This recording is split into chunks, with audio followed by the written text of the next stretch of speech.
កាលមួយនោះមានបរិសម្នាក់ឈ្មោះកំបីវាក្រហយហើយបញ្ញាខ្សាយផងវារស់នៅក្នុងខ្ទមមួយតែម្នាក់ឯងគ្មានអ្នកណាចង់រៀបការជាមួយវាទេព្រោះវាមានស្មារតីតិចល្ងាចមួយមានស្រីក្មេងម្នាក់បានចូលមកដល់មាត់ទ្វារផ្ទះវាហើយសួរថាតើនាងអាចគេងមួយយប់ក្នុងខ្ទមនេះបានឬទេតាំងពីដើមមកកំបីមិនដែលប្រទះឃើញស្រីណាល្អយ៉ាងនេះសោះវារីករាយនឹងឲ្យនាងចូលក្នុងផ្ទះវាណាស់យប់នោះក្រោយពីអាស្រ័យអាហារយប់ហើយស្រីក្មេងសួរថាលោកហាក់ដូចជារស់នៅម្នាក់ឯងខ្ញុំក៏មានតែម្នាក់ឯងដែរតើលោកចង់បានខ្ញុំជាភរិយាឬទេអាពាហ៍ពិពាហ៍ធ្វើឲ្យកំបីសប្បាយរីករាយណាស់ប៉ុន្តែក៏ធ្វើឲ្យវាពិបាកចិត្តណាស់ដែរដើម្បីបង្ហើយការងារវាជាប់ចិត្តនឹងប្រពន្ធក្មេងណាស់ទាល់តែមិនឲ្យនាងបាត់មុខពីវាសូម្បីមួយស្របក់ក៏ដោយនៅពេលដែលវាធ្វើស្បែកជើងចំបើជារឿយៗស្បែកជើងនោះមានបណ្ដោយរហូត5ឬ6ចំអាមដោយមិនដឹងខ្លួនផង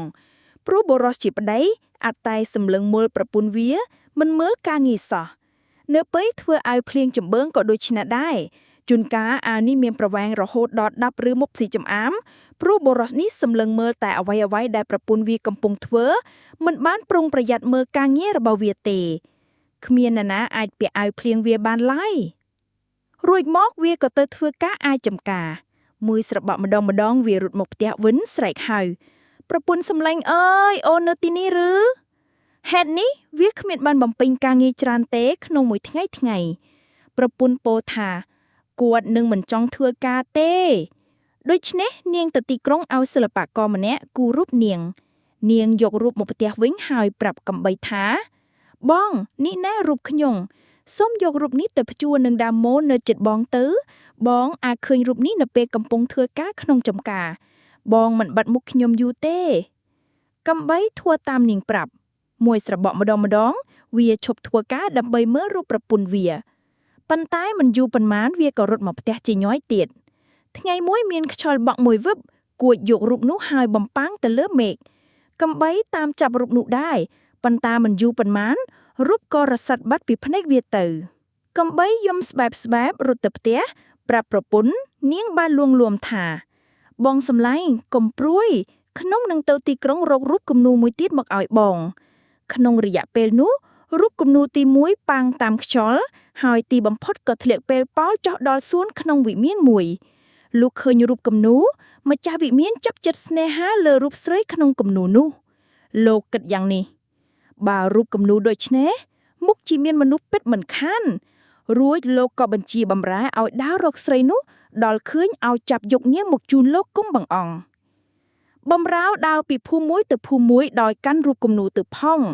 គេសួររកតើមានអ្នកស្គាល់ស្រីនោះឬទេទីបំផុតគេទៅដល់ភូមិដែលកំបីរស់នៅបម្រើសួរអ្នកភូមិដោយបានបង្ហាញរូបគំនូរផងតើអ្នកស្គាល់រូបនេះឬទេដោយបានឃើញរូបគំនូរអ្នកភូមិទាំងនោះឆ្លើយភ្លាមអូនេះជាប្រពន្ធកំបីតាទេប្រកាសមែន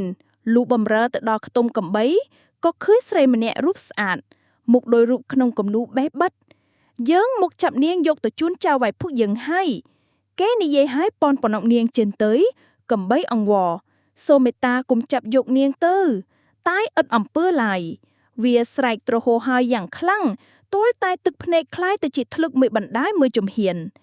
ប្រពន្ធនិយាយថាបងកំបីកុំស្រែកយ៉ាងនេះយើងមិនអាចអ្វីគេកាត់នៅក្នុងពេលនេះទេតែសូមស្ដាប់ខ្ញុំឲ្យមែនទែនយកដើមស្រលសម្រាប់តុបតែងខ្លោងទ្វារតែមួយផងពេលនោះយើងនឹងបានជួបគ្នានឹងកិច្ចការយើងនឹងបានសម្រេចនាងមិនទាន់បាននិយាយអ្វីច្រើនទៀតផងគេចាប់យកនាងចេញតម្រង់ទៅវិមានភ្លាមរាល់ថ្ងៃកំបីនឹកម៉មីថាតើដល់ពេលត្រូវទៅរកប្រពន្ធវាហើយឬនៅទីបំផុតមានគេនិយាយប្រាប់វាថាឥឡូវដល់ពេលចូលឆ្នាំថ្មីហើយវាចេញដំណើរតម្រង់ទៅវិមានដោយបាននាំយកមេឃស្រលមួយបាច់ធំទៅផងបន្តិចទៀតវានឹងបានជួបមុខប្រពន្ធសម្លាញ់ចិត្តវិញហើយលុះទៅដល់មាត់ទ្វារវិមានកំបីស្រែកពពានិយាយថាដើមស្រលល្អសម្រាប់ពេលបុណ្យចូលឆ្នាំថ្មីប្រពន្ធបានឮសំឡេងប្តីក៏ញញឹមពីក្នុងវិមានមកនេះជាលើកដំបូងហើយដែលនាងបានសើចតាំងពីពេលដែលគេចាប់នាងយកមកដាក់ក្នុងវិមានម្ចាស់វិមានសប្បាយខ្លាំងណាស់ដោយបានឃើញនាងរីករាយយ៉ាងនេះ លោកបញ្ជាបម្រើឲ្យហៅអ្នកលក់ដើមស្រល់ចូលមកលុះឃើញកំបីមកដល់នាងប្រពន្ធរត់តែរីករាយថែមទៀតនាងសម្លឹងមើលវាយ៉ាងពព្រាយទាល់តែម្ចាស់វិមានគិតក្នុងចិត្តថា